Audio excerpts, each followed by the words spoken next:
Well, hey, Scouts and Scouters, my name is David Gilbert, your friendly neighborhood camp director. And today I'm actually recording this webinar a little early. Something's popped up at the regularly scheduled time, so I'm putting this out there a day early, and I'm going to make sure that I email all of you who pre-registered for this webinar. Today's topic on our Path to Summer Camp webinar series is checking in at camp, arrival, checking in, what you need to do, what we're going to do, because we're doing it a little bit different this year. So first and foremost, you'll arrive to camp at your session and you will just show up to camp. It's lovely, right? Your parents will drive you, you'll caravan with your troop. And when you get to camp, just head straight back to your campsite. You all know what campsites you have because you went originally and made a deposit and made sure to lock in your preferred campsite. So as soon as you get there, after I believe 10 o'clock in the morning, we'll have the gates open. You can come in and just go start setting things up. Get your tents where you want them, set up your dining flies, get your tents comfortable. And sometime around the 1 p.m. time frame, somebody will be coming to your campsite to check in your troop. Now, this is different than we've done it in the past where you've come to us up at the trading post. We're going to come to you so you can spend more time at your campsite, getting everything's in tip-top shape, ready to go, and comfortable for yourselves. So when I say the 1 o'clock time-ish, it may be closer to 2 o'clock. So don't freak out if somebody's not there right at 1 o'clock, because we're going to have our over 18-year-old camp staff members help with this check-in process. We think each troop is probably going to take 10 to 20 minutes, depending on how big you are. And if you're a really big troop, it may take closer to a half an hour. So what we're going to do is our 18-year-old plus staff members are going to pick up a packet of the check-in materials from the office for the unit or units that they're checking in. So at Soccernock, we've got the 4 ridges. We'll probably have 4 people do it. They'll start at the first camp and start working their way to the back campsites. And then I've got a list of the stuff that they're supposed to be bringing with a little typo right there that I'll go back and fix later. But when the staff get their stuff, they will walk to the campsite, your campsite, and introduce themselves to the senior patrol leader and scoutmaster in that order. So if you're a senior patrol leader, keep your eyes posted for a camp staff member who's walking with a big packet of stuff for you. They'll then want to sit down with you, senior patrol leader, as well as the scoutmaster to review some documentation. They'll collect any unpaid fees that you guys may have. Hopefully you'll paid all of those in advance, so you don't have to worry about any of that. They'll bring a youth and an adult roster that we have registered for camp, and they're going to make sure that everybody's in attendance. Now, if somebody's coming late, that's okay. We just need to know so we can circle back with you later and make sure they're in camp. If they're not coming, we'll just go ahead and mark the little box in our system saying, currently not on property. It's a safety procedure that we do so we know who's on property and who's not. If there's any other abnormalities, we'll take note of that. Perhaps you have adults who are splitting the week and splitting the cost of the adult leader at camp. We'll make a little note of that as well.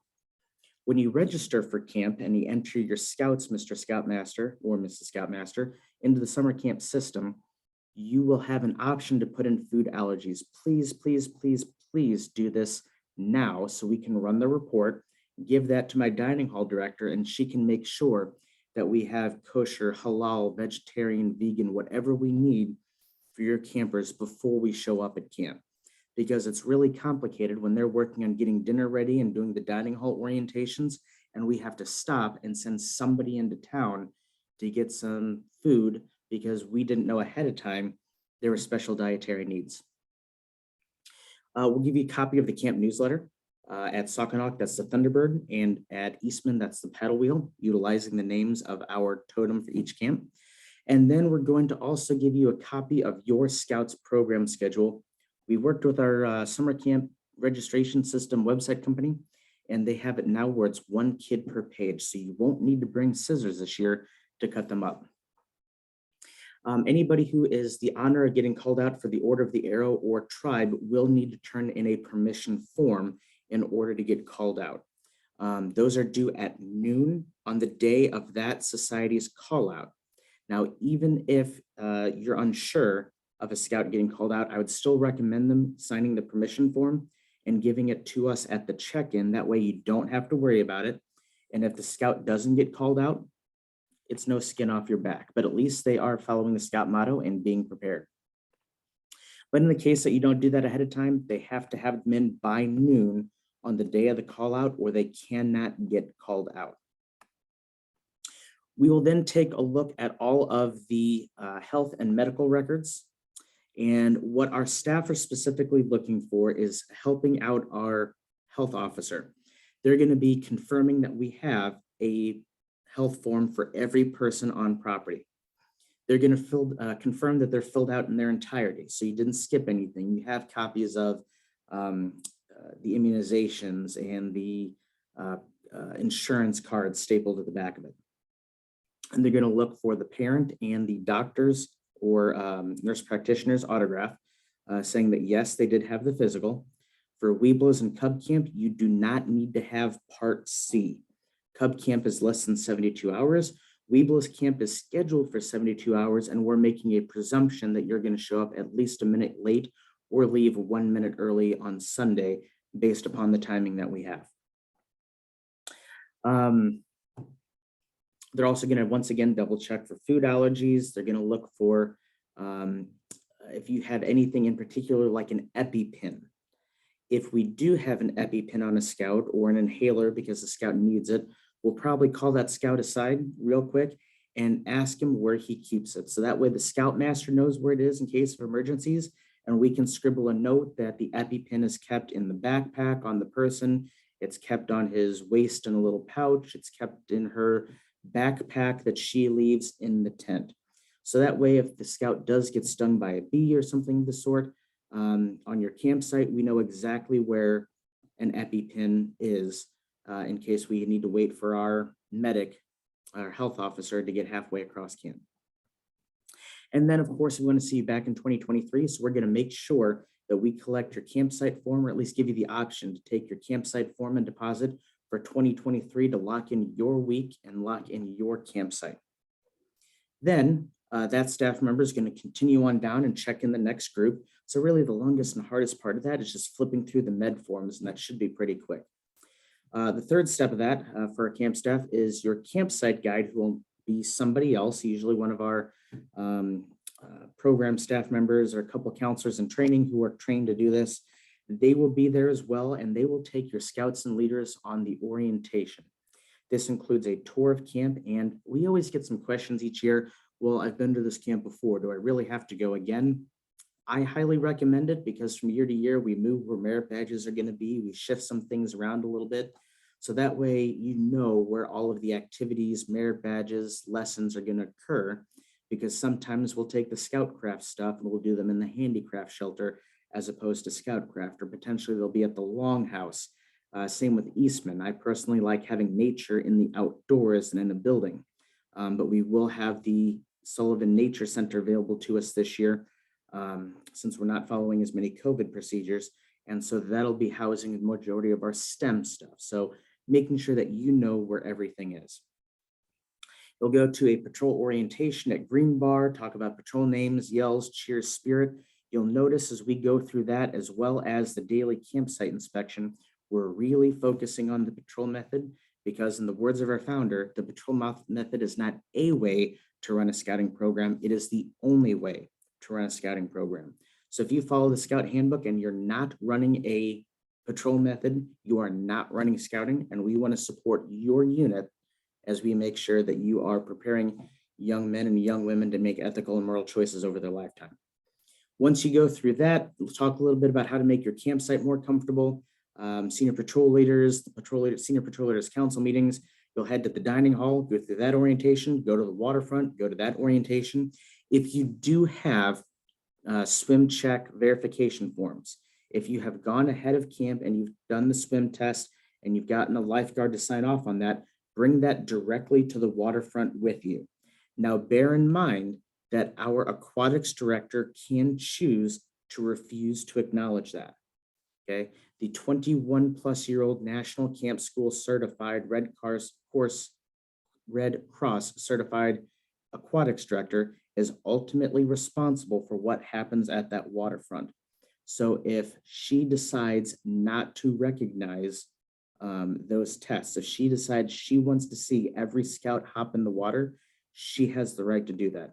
She also has the right at any time to stop what a scout is doing throughout the week and retest that scout, which could increase or decrease their level from learner to beginner to swimmer, or I guess as it's more commonly referred to, white to red to blue swimmer. So bear that in mind. And when you do the waterfront orientation, you probably want to wear your swim trunks down there too, or bring them with you and change down there. And that way you have the opportunity to hop in the water. And you know what? It's always good to hop in the water, whether it's the pool at Eastman or the refreshing lake at Sauconac. And then they'll take you on a little camp tour, making sure that you see everything you need to. Now, I do want to show you one more thing here as I get out of this screen. Here is our camp website, right? It's the Mississippi Valley BSA.org. And then you click on the camps button, or you can go to mvc-camps.org. And what you can do here is scroll down to the resources page and click on Troop Summer Camp, Troop and Provost Summer Camp. And here we have all of the check-in documents you're going to need. So if you're taking the ATV program, we've got that. We've got a copy of the annual health and medical record. If you do need to have a golf cart or a UTV while you're out there, there's a form for that. The training is the Recreational Off-Highway Vehicle Association. But please know that the first question is, do you have a state handicap status? And no, if it's no, purpose for bringing a cart during your stay. So neither one of our properties are golf courses. If you cannot get around camp, take a look at that. If it may be a balance. Should you really be at camp if you're not capable of walking around? But take a look at that. Everything's negotiable. The thing is, we want to make sure that we're being safe. We want to make sure that we're not having vehicles driving all around the property, which is why when you do check in, and I did not mention this earlier, only troop trailers or pack trailers can drive back to the campsite. Everything else needs to be walked in by foot. So I'm glad I reminded myself of that. And down here under Honor Societies, you can see a link to the Order of the Arrow and Tribe of the Silver Tomahawk. We currently have the Order of the Arrow permission slip, the parent acknowledgement form. We are updating the tribe one. My phrase that the tribe is updating the tribe form, and I'm told I should have that soon. And hey, look at this. There's even a listing of all our Path to Summer Camp webinar series videos, so you can check out all of the cool things that we've been talking about so far. Now, I wouldn't be a very good camp director if I didn't talk about our trading post at all. So I'm going to hop back over here to the camp page, and I'm going to slide through all these beautiful slides promoting, nope, wrong button, all of our stellar, beautiful camps. And I'm going to find the one that's got all some really cool swag on here for our pre-camp catalog. This is available to parents. This is available to scouts, but you can see the really cool pictures of the t-shirts, the patches, the specialty camps that we have this year. These are both designed off of the national parks. I think they're pretty cool. We're going to give a patch to all the Weeblos and Cub Scouts, just to the youth, but extras can be purchased. And hey, at summer camp, we can deliver dump cake, soda, the Rocket Fizz, funny flavored sodas, campsite s'mores bundles and hot dog bundles to your campsite, as well as Gatorade and water. So feel free to coordinate with parents and have those delivered each night of the week for your scouts, or you can make sure that the Gatorade and water are at your campsite, iced down when you show up. And we do that for an extra fee, but we will take the cooler back when we're done. So all sorts of cool swag in here, belt buckles and toothpick holders, some pretty cool silicone cups. All of the merit badge kits can be purchased in advance. That way, when you get to camp, you can spend your money on the cool stuff. And then we've also got some NYLT and camp staff merchandise, as well as gift cards. So I want to thank you guys for listening in on this. And we still have a variety of great webinars coming towards you. And be sure to check out our past ones as well. But until then, I will see you along the scouting trail, especially at summer camp. Have fun.